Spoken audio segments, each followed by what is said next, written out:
इस किताब में जी CIA भी है, जी अमेरिका भी है, जी भारतीय राजनीति भी है, जी संपूर्ण क्रांति भी एक तरह से है। बिल्कुल बिल्कुल संपूर्ण क्रांति बिल्कुल।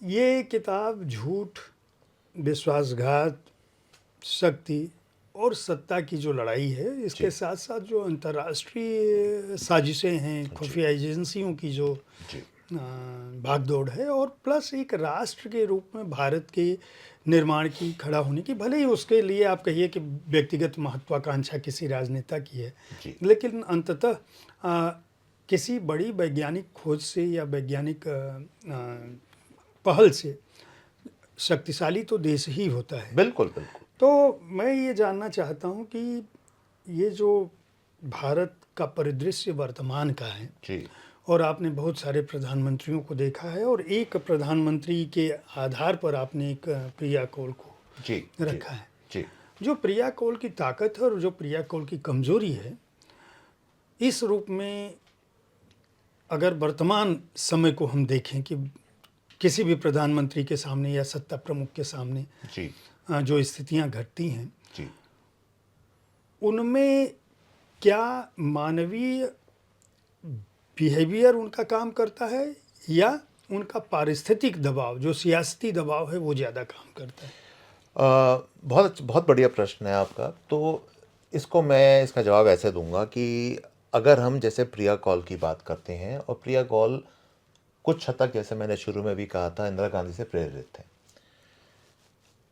अब जब आप इंदिरा गांधी की जीवन की गाथा अगर आप समझते हैं, मतलब हम में से जो लोग उस टाइम थे, हम समझ रहे थे, तो एक Indira Gandhi administrator, politician, party को कैसे चलाती थी, देश को कैसे चलाती थी, गरीबी हटाओ, वो सारा एक दृश्य जो है हमारे सामने आ जाता है।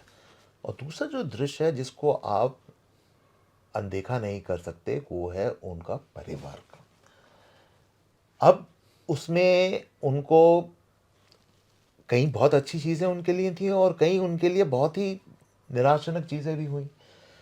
अब ये कहना कि उसकी वजह से उनकी एडमिनिस्ट्रेटिव और उनकी पॉलिटिकल थिंकिंग पर कोई प्रभाव नहीं पड़ा, मैं उसको मानने को मैं तैयार नहीं हूँ।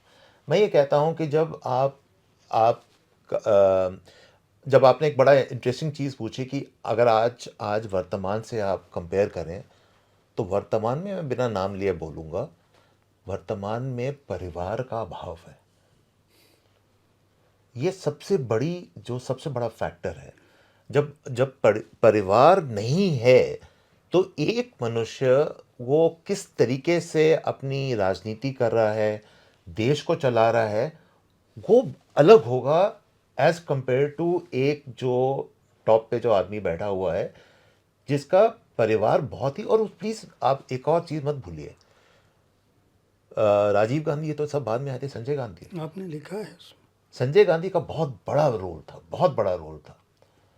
तो उसको हम बिल्कुल भी जिसे कहते हैं, उसको जब कोई, हजारों लोगों ने बायोग्राफीज लिखी होंगी इंदिरा गांधी जी के ऊपर, लेकिन संजय गांधी का जो चैप्टर है वो अभी तक क्लियर नहीं हुआ है, मतलब कि कितना बड़ा इम्पैक्ट उसकी वजह से हुआ है उनकी राजनीति पे। तो कुछ कुछ मैंने कोशिश करी है, थोड़ा बहुत ऑफ कोर्स अपनी इमेजिनेशन भी लगा के, मगर मैं कह रहा हूं कि जहां पर परिवारवाद या परिवार आ जाता है, या जो भी आप उसको कहना चाहे, और इसका ये मतलब बिल्कुल नहीं है, मेरा कहने का मतलब कि आपको हक नहीं है कि आपका परिवार ना हो, बिल्कुल सबको हक है। पारिवारिक सुख किसको नहीं चाहिए, प्राइम मिनिस्टर को भी चाहिए, प्रेसिडेंट को भी चाहिए।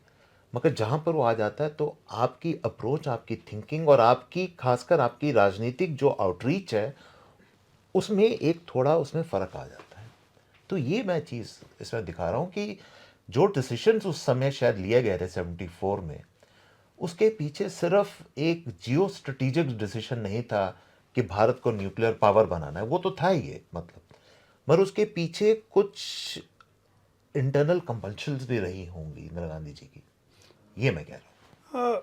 वसीम साहब, एक प्रश्न है, क्या अंतर्राष्ट्रीय एजेंसियां, CIA वगैरह, क्या वाकई इतनी ताकतवर हैं कि वो थर्ड वर्ल्ड कंट्रीज़ में, जिसमें भारत जैसे राष्ट्र हैं उनकी जियो पॉलिटिक्स को प्रभावित, क्योंकि आपने लगातार यात्राएं भी की हैं, अनुभव जी किया है, जी देखा भी है, जी और इस किताब में भी उसका कुछ इंडिकेशंस हैं जी कि किस तरह से अंतर्राष्ट्रीय दबाव होता है और कूटनीतिक दबाव से इतर, मतलब एक तो कूटनीतिक दबाव है, वो डिप्लोमेटिक लेवल पर हम बातचीत करते रहते हैं, जी लेकिन उससे इतर भी बहुत सारी चीज़ें प्रभावित होती हैं, जी जी करती हैं। जी आपका क्या मानना है कि अभी वर्तमान समय में जब पूरी दुनिया जिस तरह से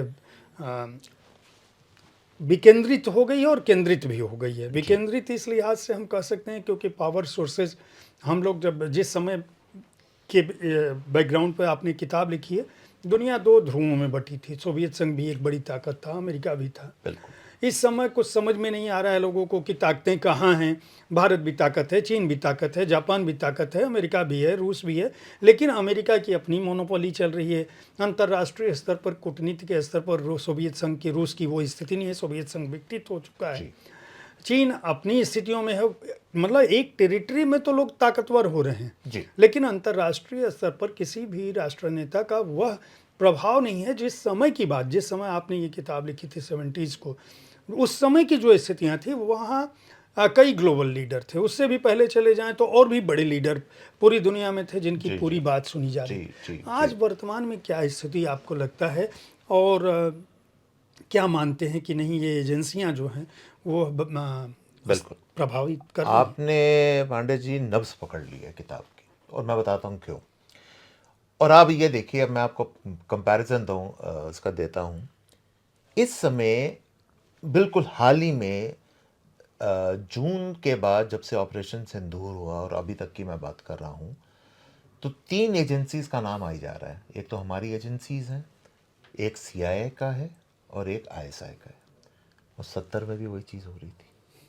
आप मतलब आप कमाल की चीज़ देखिए, 70 के दशक में जो न्यूक्लियर एक्सप्लोजन 74 में हुआ था, अगर CIA को पता चल जाता, तो मैं आपको सही बता रहा हूँ, उन्होंने हमारे न्यूक्लियर रिएक्टर्स पर उन्होंने मतलब अटैक कर दिया। अटैक 100% कर देते हो, बिल्कुल कर देते थे। क्योंकि उस टाइम जो एडमिनिस्ट्रेशन थी वो बहुत ही भारत के खिलाफ थी, बिल्कुल ही, और प्रो पाकिस्तान थी उस समय। मगर आज की स्थिति में और उस समय की जो स्थिति में क्या फ़र्क है। विकेंद्रीकरण हो चुका है, डिसेंट्रलाइजेशन हो चुकी है, जैसे आपने कहा, बिल्कुल मैं आपकी बात मान रहा हूँ। चाइना है, भारत है, इधर रूस है, अमेरिका तो है ही, यूरोप है, सबके अलग अलग हैं। मगर इंटेलिजेंस एजेंसीज का रोल नहीं बदला। वो जो डिसरप्टिव, जो जिसे कहते हैं ना कि वो अंदर से जड़ें उखाड़ना, वो जो रोल इंटेलिजेंस एजेंसी से होता है, वो अभी भी वही का वही है।